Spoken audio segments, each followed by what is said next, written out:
성경에서 이제 이 시가서는 인간 편에서 하나님을 향해 어떻게 반응하는지에 대해 보여주는 아주 중요한 책입니다. 특히 이 시가서를 통해 인간의 감정을 통해 드러나는 어떤 영적 상황들을 우리는 이제 조금 더 자세히 볼 수 있기 때문에 다른 것보다 이 시가서를 또 좋아하는 분들이 많이 계시죠. 우리가 시가서라고 하면 주로 이제 시편을 생각하지만 욥기도 시가서의 일부고요. 그다음에 잠언도 사실은 시가서의 일부입니다. 그래서 욥기, 시편, 잠언, 전도, 아가서까지 이 5권을 시가서라고 이야기를 하죠. 근데 이제 특히 욥기 같은 경우에는 이게 무슨 시냐, 왜 시가서에 들어있냐 이렇게 생각할 수 있는데 이 욥기에 나와 있는 이 형식은 이제 희곡 형식으로 되어 있습니다.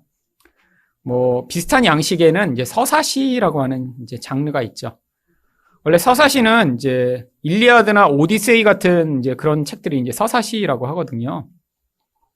근데 이제 그 서사시는 주로 어떤 광대한 자연, 또 영웅의 이야기, 또 뭐 이런 것들을 다룰 때 주로 서사시의 형식을 씁니다. 산문처럼 아주 길게 되어 있고요. 또 그 안에 인물들이 등장하고 어떤 사건들이 나타나는데 이 시라고 하는 어떤 특정한 이제 형식들을 이제 물론 갖추고 있습니다. 그것이 이제 아주 짧은 데서 드러나지 않지만 그래서 욥기도 이런 이제 희곡적 성격을 가진 서사시로 이런 시가서 안에 그래서 들어가는 것이고요. 뭐 시편은 당연히 이제 시죠. 그리고 이제 잠언은 이제 시라고 하기에는 이제 굉장히 짧은 이제 대꾸의 형식으로 되어 있는데 그것도 이제 짧은 경구의 그런 시입니다. 그래서 그것도 이제 시가서에 들어가고요. 전도서도 마찬가지고 이제 아가서도 마찬가지입니다. 근데 왜 이 시가서를 우리한테 이제 성경으로 주셨냐 하면 이제 하나님은 어떤 분이시고 하나님이 어떻게 일하신다라는 것을 인간의 상황 가운데 이렇게 빗대서 이제 지금 우리가 공부하는 사무엘상이나 창세기 같은 데 이제 설명을 합니다.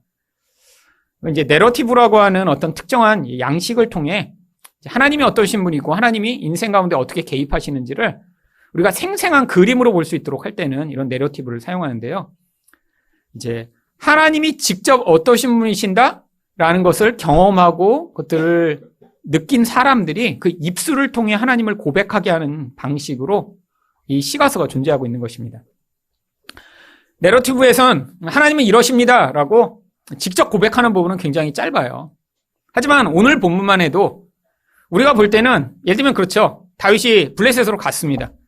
근데 여기서 다윗은 한 번도 하나님에 대한 고백을 하지 않아요. 다음 장도 그렇고요. 그런데 그 상황을 통해 우리는 이제 다윗이 심적으로 어떤 것을 느꼈을지를 이제 유추해낼 수 있죠.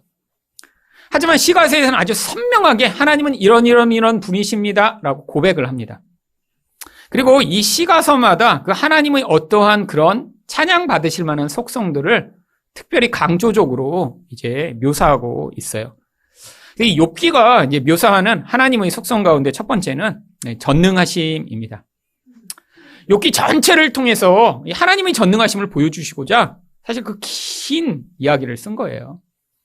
전능하시다는 건 뭐예요? 내가 가장 모든 힘을 가지고 있고 내 마음대로 하신다는 거예요. 그래서 이 전능하심에 대한 구절이 욥기 42장 2절에 나옵니다. 한번 같이 읽어보겠습니다. 시작.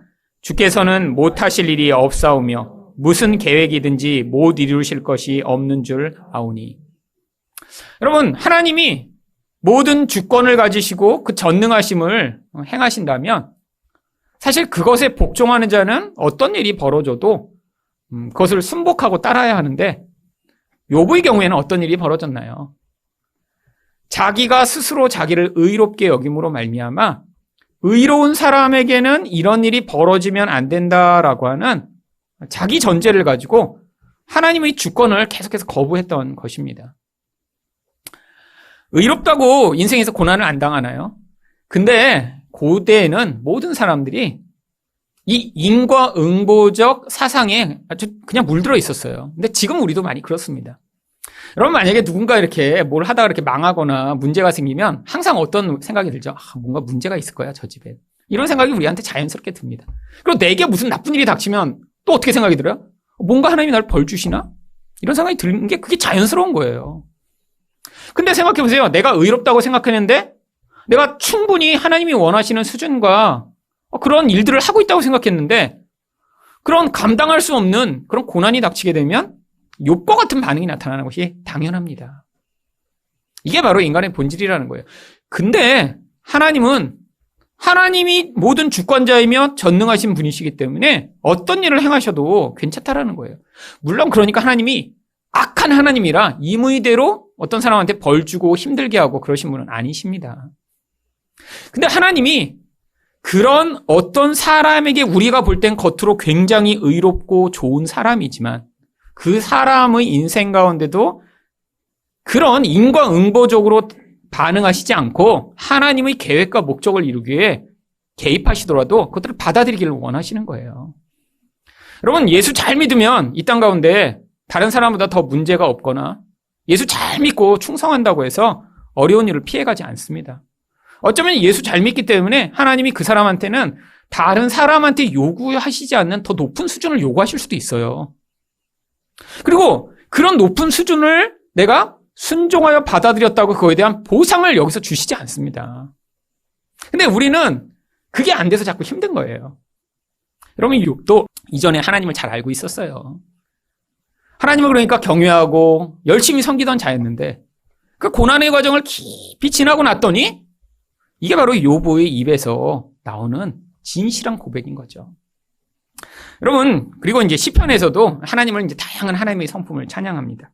근데 시편에서는 특별히 신실하신 하나님에 대해 이제 찬양을 합니다. 시편 100편 5절 말씀을 같이 한번 읽어보겠습니다. 시작. 여호와는 선하시니 그의 인자하심이 영원하고 그의 성실하심이 대대에 이르리로다. 여러분, 이 견고성, 내가 믿는 대상의 견고성이 확보되지 않으면 사실 그 믿음이라는 건 얼마나 허망한가요? 여러분, 요즘 이제 또 이 가상화폐가 지난 한 주 동안 700조 원이 가격이 떨어졌대요. 가상화폐의 그 가격이 700조. 셀 수나 있는 숫자인가요? 700조.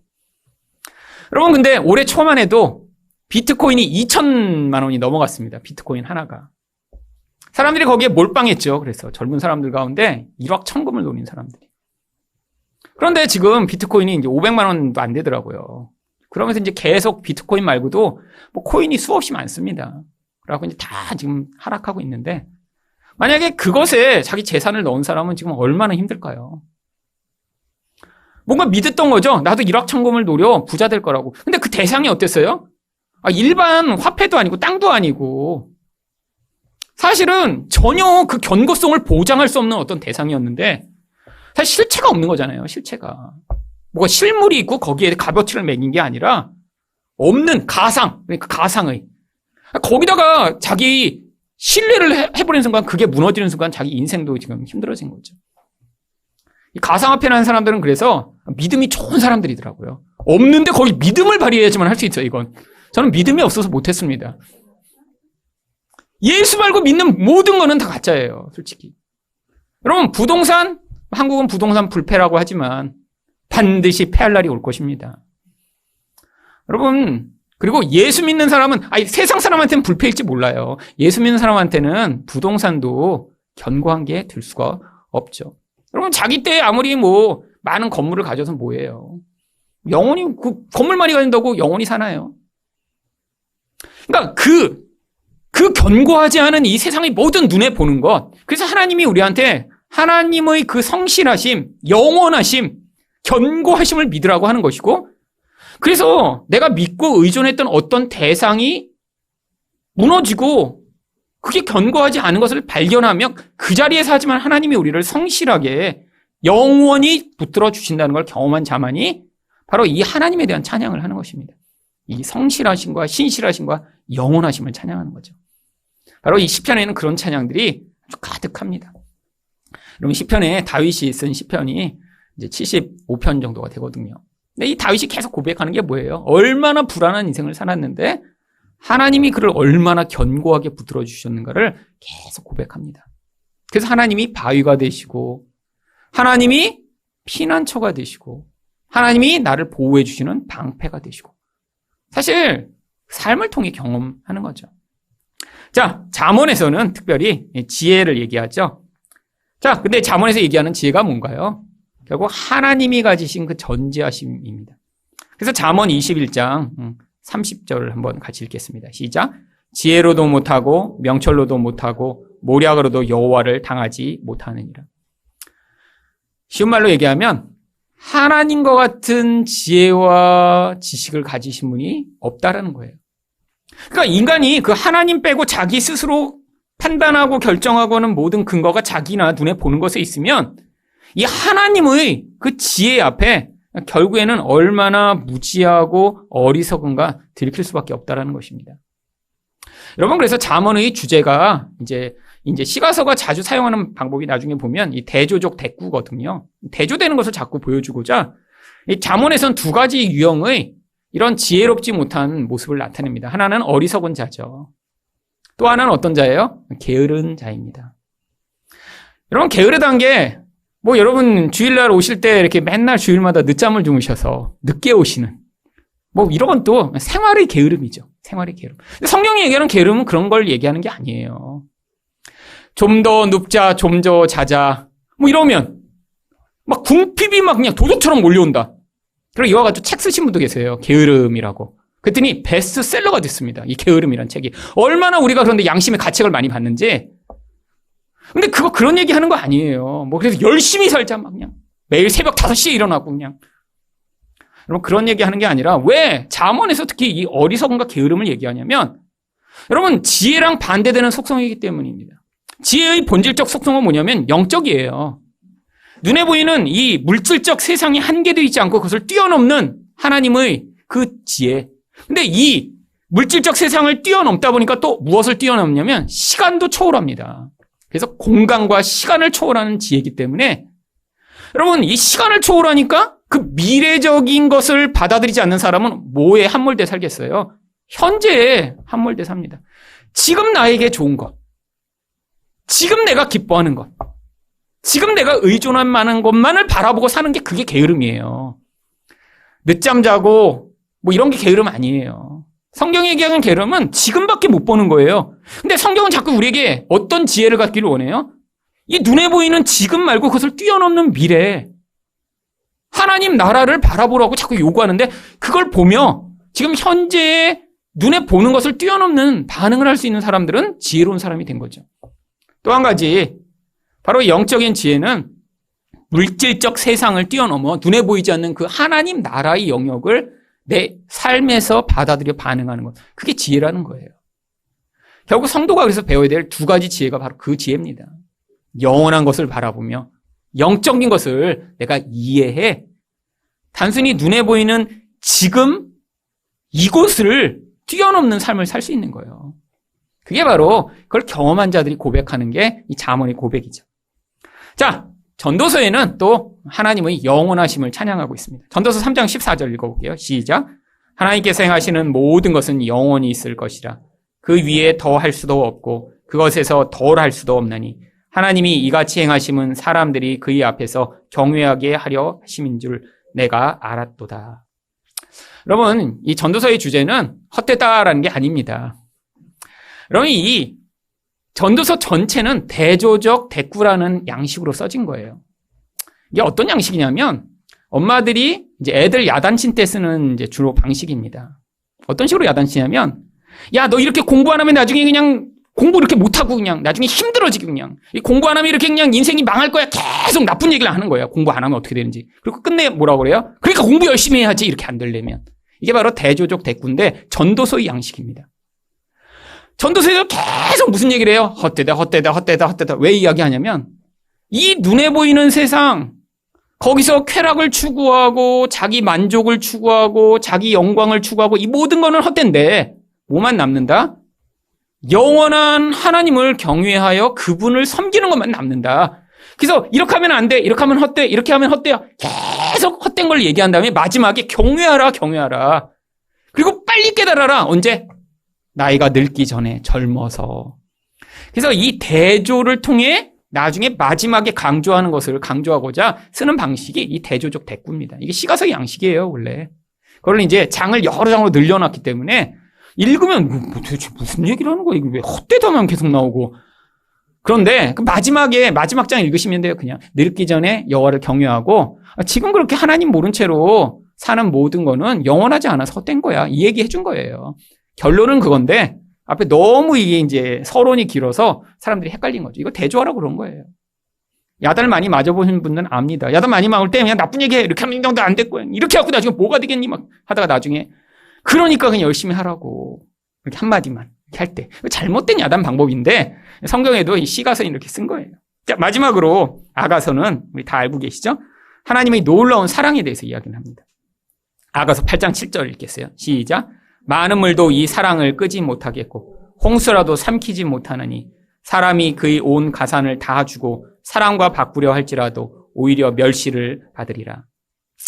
여러분, 이 아가서는 아주 철저하게 정말 온전하고 완벽한 그런 왕이 도대체 사랑받을 조건이 없는 술람미를 사랑하는 완전한 사랑에 대한 이야기입니다.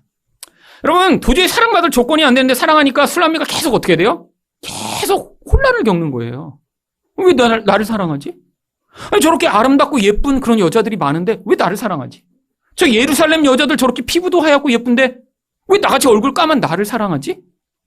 처음엔 못 믿습니다. 그 사랑을. 받아들이질 못해요. 그래서 계속 방황을 하죠. 심적으로 신랑이 찾아오는데 문빗장을 닫고 열어주질 않아요. 근데 그 지고지순한 사랑으로 끝이 없이 계속 다가와 사랑할 때 그 온전한 사랑을 받아들여 연합하게 되었을 때의 그 아름다운 모습. 예수님의 사랑과 사랑받을 자격이 없는 우리 이야기를 하고 있는 거예요. 여러분, 그래서 술람미라는 이름이 어떤 솔로몬이 이렇게 농촌에 있는 어떤 여자를 사랑한 얘기가 아니라 술람미가 솔로몬이랑 똑같은 단어입니다. 여성형이 술람미고 남성형이 솔로몬이에요. 이 술람미와 솔로몬이란 뜻이 뭐예요? 온전함이란 뜻을 가지고 있습니다. 그러니까 술람미라는 존재 자체가 태생은 온전하지 못해요. 그런데 그 사랑을 받아 나중에 어떻게 돼요? 솔로몬과 똑같은 온전한 자로 변화되는 가장 사랑이 가져오는 강력한 힘, 그걸 보여주는 책이 바로 아가서죠.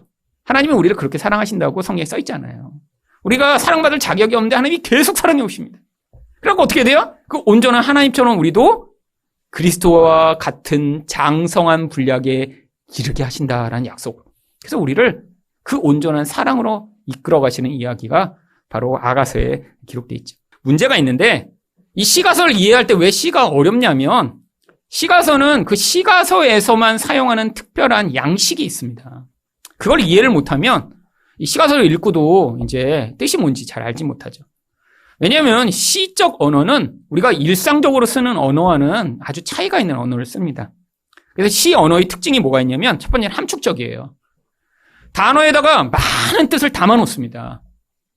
그러니까 그 담겨진 깊은 뜻을, 풍성한 뜻을 알지 못하고 정서가 메마른 사람이 시를 읽으면 은혜가 안 돼요. 여러분, 기초적으로 이런 풍성함, 상징성, 그 안에 함축성을 가지고 있다는 것을 이해하고 그냥 써진 그대로 읽는 게 아닙니다. 이제 나중에 보시면 알겠지만 아가서 같은데 내 사랑하는 남자는 사과나무 같으니 그 안에 함축적 의미가 담겨 있는 거죠. 아니, 사람이 사과나무야? 이렇게 표현해? 사과가 무슨 사과는? 이렇게 생각하면 안 되는. 그 안에 되게 얼마나 풍요로운 열매를 남자로부터 얻게 되면 이렇게 사과라고 표현할까? 그래서 그게 감동이 돼야 되는데 이게 이제 정서가 메말르면 이게 받아들여지지가 않습니다. 자, 그래서 또 상징적이에요. 상징이라는 게 뭐죠?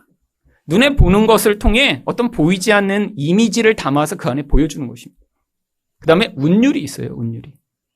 여러분, 내러티브 우리가 읽는 사무엘상 같은 데는 운율이 없어요. 근데 시는 운율이 이렇게 써집니다. 특별히 히브리어를 읽으면 그렇게 돼 있고요. 그 다음에 감정을 담는 정서 표현이 가득하죠.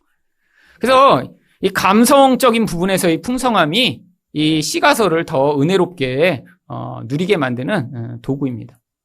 평소에 이렇게 감성이 메마르신 분은 먼저 감성부터 키우시고 말씀을 읽으셔야 돼요. 아니면 시가서를 이렇게 자주 암송하고 말씀을 가까이 접하면 감성이 풍성해진대요. 그건 모르겠어요. 하지만 해보세요. 네. 자, 근데 이제 이 시가서를 이해할 때 꼭 필요한 게 첫 번째는 대꾸입니다. 여러분, 시가서는 그냥 써진 게 아니라 이 대꾸라는 것을 아주 기묘한 방식으로 다양하게 사용해서 우리한테 어떤 메시지를 전달해요. 첫 번째는 동의적 대꾸입니다. 동의적 대꾸라는 건 뭐냐면 똑같은 것을 반복해서 강조하는 거예요. 자, 대표적인 게 아가서 2장 1절입니다. 같이 읽겠습니다. 시작. 나는 샤론의 수선하여 골짜기의 백합화로다. 여러분, 수선화랑 백합화랑 사실 거의 비슷한 것이고요. 뭐 똑같이 번역해도 똑같은 것입니다. 근데 어떤 데는 샤론의 수선하고 어떤 데는 골짜기 백합화라고 그랬어요. 다른 게 아니라 강조하는 거예요. 그리고 또 나는 별것 아닌 그런 존재다. 그런 거예요. 이스라엘에 가면 이제 이런 샤론 평야에 아주 흔한 풀이 여기 나와 있는 수선화래요. 그러니까 별것 아닌 존재라는 거예요. 근데 왜 날 사랑하지? 지금 그 표현하고 있는 거예요. 그걸 강조해서 표현하는 거예요. 난 별것 아닌 존재인데? 나는 흔하디 흔한 풀에 불과한데? 지금 강조해서 보여줄 때 똑같은 구절을 반복한 것입니다. 근데 이제 시가서에 또 아주 많이 나오는 게 대조적 대꾸입니다. 반대되는 내용을 대꾸로 이제 가져오는 거죠. 잠언 10장 12절을 같이 읽겠습니다. 시작. 미움은 다툼을 일으켜도 사랑은 모든 허물을 가리느니라. 그러면 잠언에서 많이 보셨죠? 이거는 이래도 이건 이러니. 어리석은 자는 이렇게 행동해도 지혜로운 자는 이렇게 한다. 게으른 자는 이렇게 행동해도 지혜로운 자는 이렇게 한다. 왜요? 반대되는 것을 통해 중요한 것을 더 돋보이게 만드는 것입니다. 이게 바로 시가서에서 자주 사용하는 대조적 대꾸죠. 그런데 이제 시가서에서 아주 어려운 대꾸가 있습니다. 그게 바로 생략적 대꾸예요. 이 생략적 대꾸는 뭐냐면 앞뒤 문장에 똑같은 단어가 있으면 빼버리는 거예요. 비슷한 게 있으면 빼버려서 문장을 함축적으로 줄여버리는 것입니다. 여러분, 시편 1편 6절 우리 잘 아는 구절입니다. 한번 읽어볼게요. 시작. 무릇 의인들의 길은 여호와께서 인정하시나 악인들의 길은 망하리로다. 여러분 다 아시죠? 여러분 이 안에도 생략된 구절이 있습니다. 보세요. 의인의 길은 여호와께서 인정하시나. 근데 뒤에는 앞에 있는 구절 중에 없는 게 뭐가 있어요? 여호와께서 인정하시나. 이 구절이 없지. 그냥 망한다고 돼 있잖아요. 그래서 서로 빠진 부분을 서로 보충해서 집어넣어 문장을 길게 만들면 이 문장은 원래 어떤 문장이냐면 무릇 의인들의 길은 여호와께서 인정하셔서 성공하지만 그러나 악인들의 길은 여호와께서 인정하시지 않으므로 망하게 된다. 이런 긴 문장 가운데 앞뒤에 있는 똑같은 내용들을 빼버려서 문장을 함축적으로 압축해버린 것입니다. 그래서 특히 잠언에 이런 구절들이 많이 나와요. 그래서 그 빠진 문장들을 서로 끼워 넣어 해석하지 않으면 해석이 안 되는 구절들이 있습니다. 그래서 이 생략적 대꾸라는 것도 아주 중요한 이해의 과정입니다. 또 상징적 대꾸라는 게 있어요. 상징적 대꾸는 어떤 대꾸를 받는데 상징적인 것을 그 안에 또 표현해서 그 진짜의 의미를 더 살려주고자 사용하는 것입니다. 시편 42편 1절 읽어볼게요. 시작. 하나님이여 사심이 시냇물을 찾기에 갈급함 같이 내 영혼이 주를 찾기에 갈급하이다. 여러분 여기서 진짜 말하고 싶은 건 뭐예요? 사슴이 이렇게 시냇물을 찾는다는 걸 얘기하고 싶은 게 아니라 내가 하나님을 찾고 있다 이걸 얘기하고 싶은데 사슴이 그렇게 하듯이 나도 그렇다라는 것을 이야기하므로 그 상징 안에 자기 마음을 담아준 거죠. 그래서 이걸 상징적 대꾸라고 합니다. 마지막으로 통합적 대꾸라는 게 있어요. 의미적으로 그 전체가 하나의 이야기를 만들어내기 위해 대꾸를 만드는 거죠. 시편 23편 1절 읽어주세요. 시작. 여호와는 나의 목자시니 내게 부족함이 없으리로다.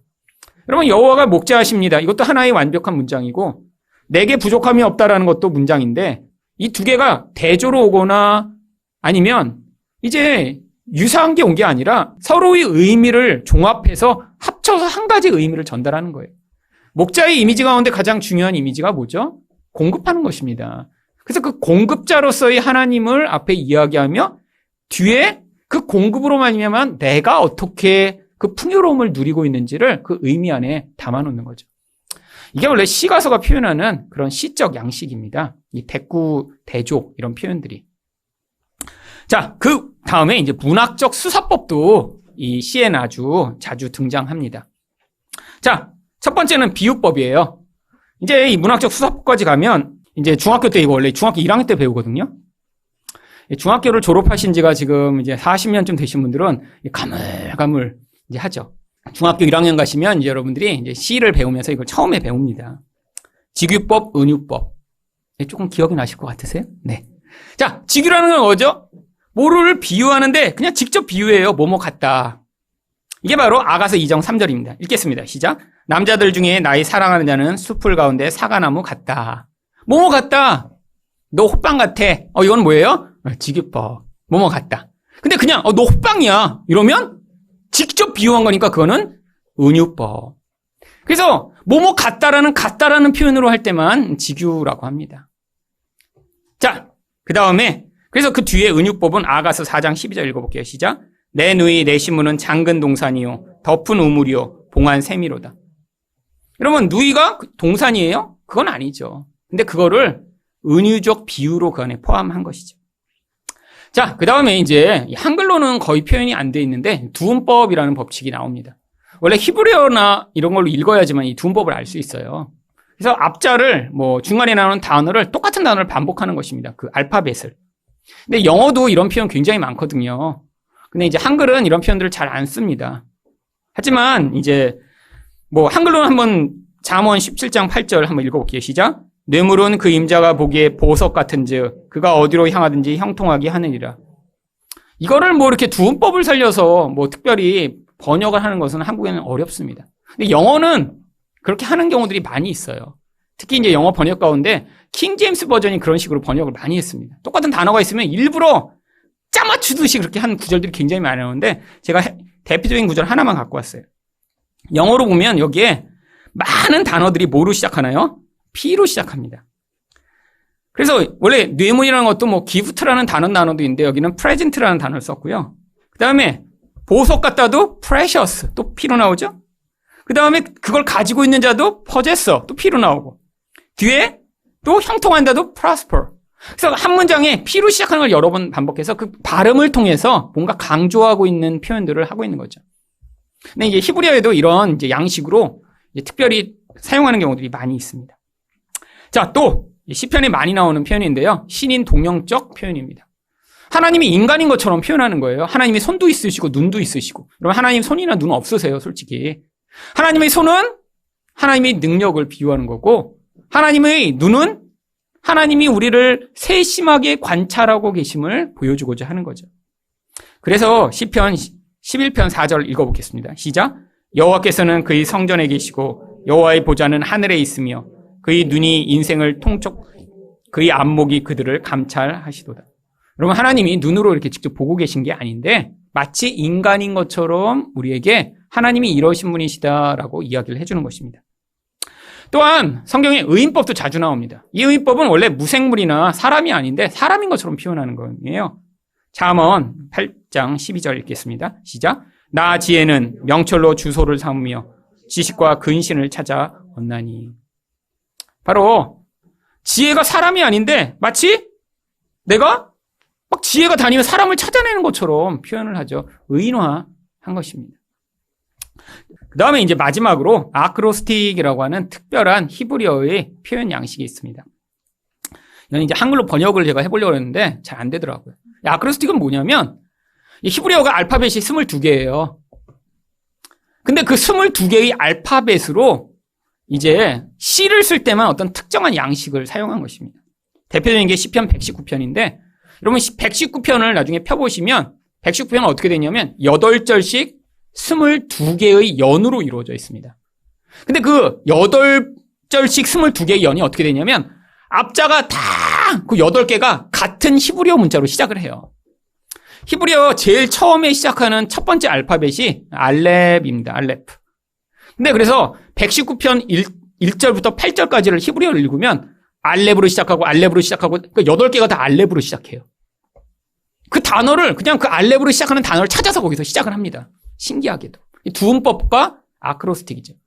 그리고 그러면 9절부터 8개씩이잖아요. 16절까지는 히브리어 알파벳 베트라고 하는 단어를 통해 영어로 보니까 B와 비슷한 거죠. 그래서 B로 시작하는 걸로 쭉 문장을 시작하는 거예요. 한 행마다. 그래서 이제 그런 식으로 22개가 나오는데 이제 그게 시편에만 나오는 게 아니라 시편 119편 외에도 더 있고요. 이제 시편 119편이 그 대표적인 거라 가장 많은 것입니다. 22개씩 8개 이제 곱해서 이제 그렇게 많은 분량이 됐는데 잠언 31장 10절에서 31절에도 그 방식으로 써 있습니다. 여러분 여기에 뭐가 나오죠? 바로 어떤 여인이 나와요? 현숙한 여인은. 그러면서 현숙한 여인을 설명하는데 이제 알렙, 베트, 기물, 달렛, 그러니까 A, B, C, D, E, F, G로 그 여인의 특성을 계속 묘사하는 거예요. 그래서 어떤 여인이 있는데 A로 시작하면 뭐 애플처럼 아름답다. B로 시작하면 오 베이비 하면서 베이비처럼 예쁘다. 뭐 이렇게 하면서 C로 시작하면 뭐 큐트 뭐 한 다음에 이런 식으로 계속 그 단어를 쓰는데 그렇게 묘사되죠. 예레미야 예가도 이렇게 돼 있습니다. 예레미야 예가의 1장부터 보시면 절이 22절씩 돼 있어요. 그래서 그것도 알렙, 베트, 기물, 달렛, 헤로 그 히브리어 알파벳으로만 절을 계속 시작한 거예요. 각각 절을. 그래서 중간에 4장에서는 그게 이제 많아지죠. 그건 3번 반복한 거예요. 그래서 이런 식으로 알파벳의 순서대로 그 문장을 배열해 시를 쓰는 것을 아크로스틱이라고 합니다.